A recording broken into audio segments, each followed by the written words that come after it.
Hi everyone, welcome to this lecture. So in this lecture, we will discuss the another kind of regularization known as lasso regression or L1 regularization. So this is the definition of a lasso regression. So basically lasso stands for least absolute shrinkage and selection operator. So lasso regression uses shrinkage. Shrinkage is where data values are shrunk towards a central point like the mean. So basically the central point in lasso regression is the zero. That is, a lasso regression try to shrink the model. Basically, it will impose a very high penalty on the higher value of the weights, and most of the time it will put most of the weight equals to zero. So that's why the lasso procedure encourages simple sparse model, that is model with fewer parameter. So this particular type of regression is suited for model showing high level of multicollinearity. So we study in ridge regression that if the dataset has high noise and correlation, in that case, ridge regression is useful. On the other hand, if we have multicollinearity in the features of a dataset, that in that case, lasso regression is more useful.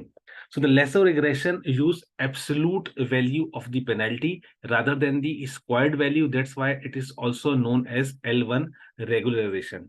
So the other difference is it is applying a shrinkage, and sometimes it's applied too much shrinkage, it applies too much shrinkage that the value of weights becomes zero.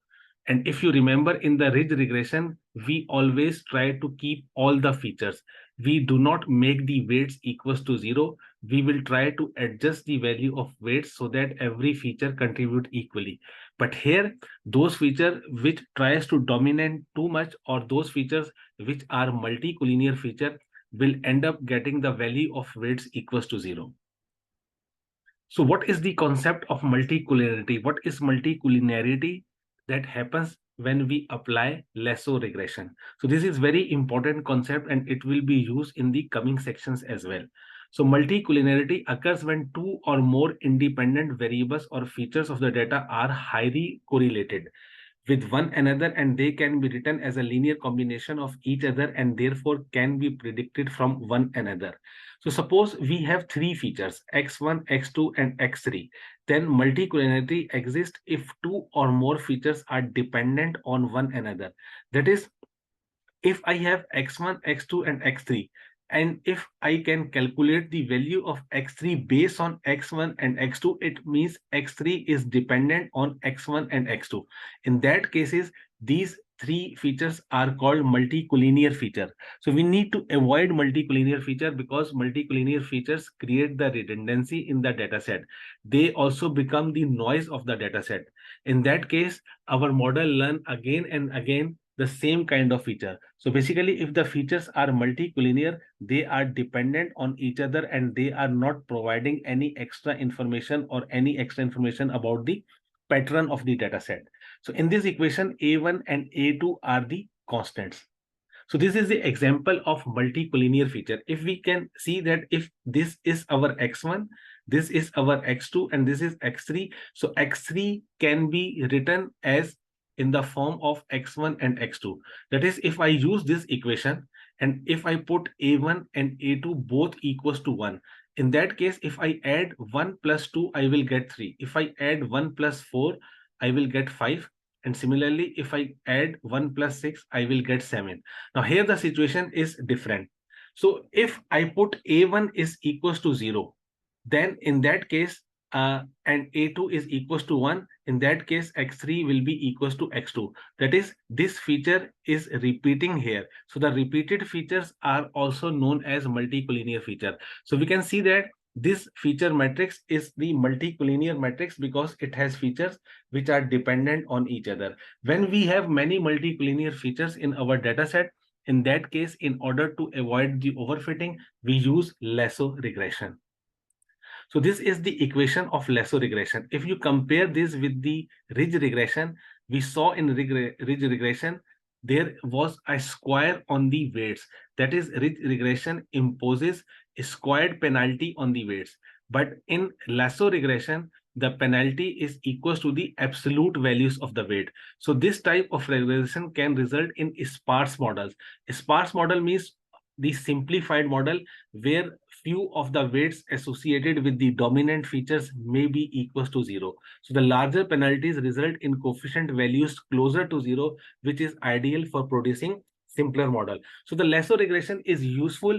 It puts few of the parameters equals to 0 and thus create simpler model. So that simpler model does not affect the performance of the regression.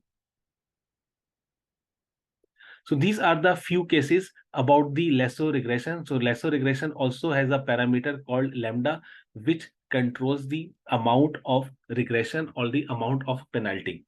So when lambda is equals to 0, it means there is no regression. So if we put lambda is equals to here, in that case, the lasso regression will be equals to the least square. So there should be some value of lambda. If lambda is equals to 0, then there is no regression, there is no regularization, whether it is a ridge or it is a lasso. So if we increase the value of lambda, more and more coefficients are set to 0 and eliminated. So basically, if lambda is exactly equals to infinity, all coefficients are eliminated.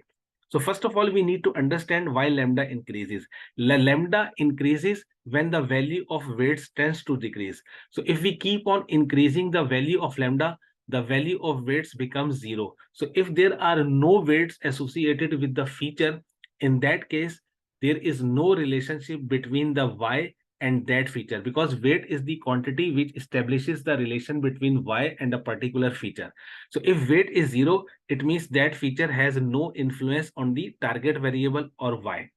So as lambda increases, bias increases. So what happens if we increase the lambda, the bias will increase.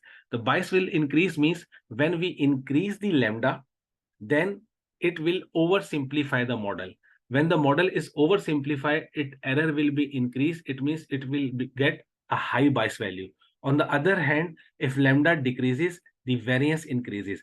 So in order to avoid high bias value and high variance, we have to set the value of lambda which is useful for the model, that is, which may oversimplify or which may simplify the model, but it should not affect the performance of the model.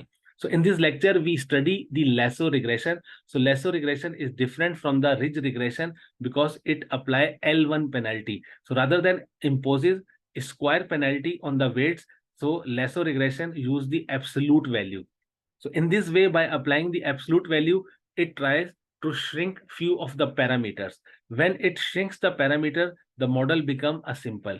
So in this lecture, we studied about the lasso regression. I hope you understood the concept of a lasso regression. Thanks for listening, and I will see you in the next lecture.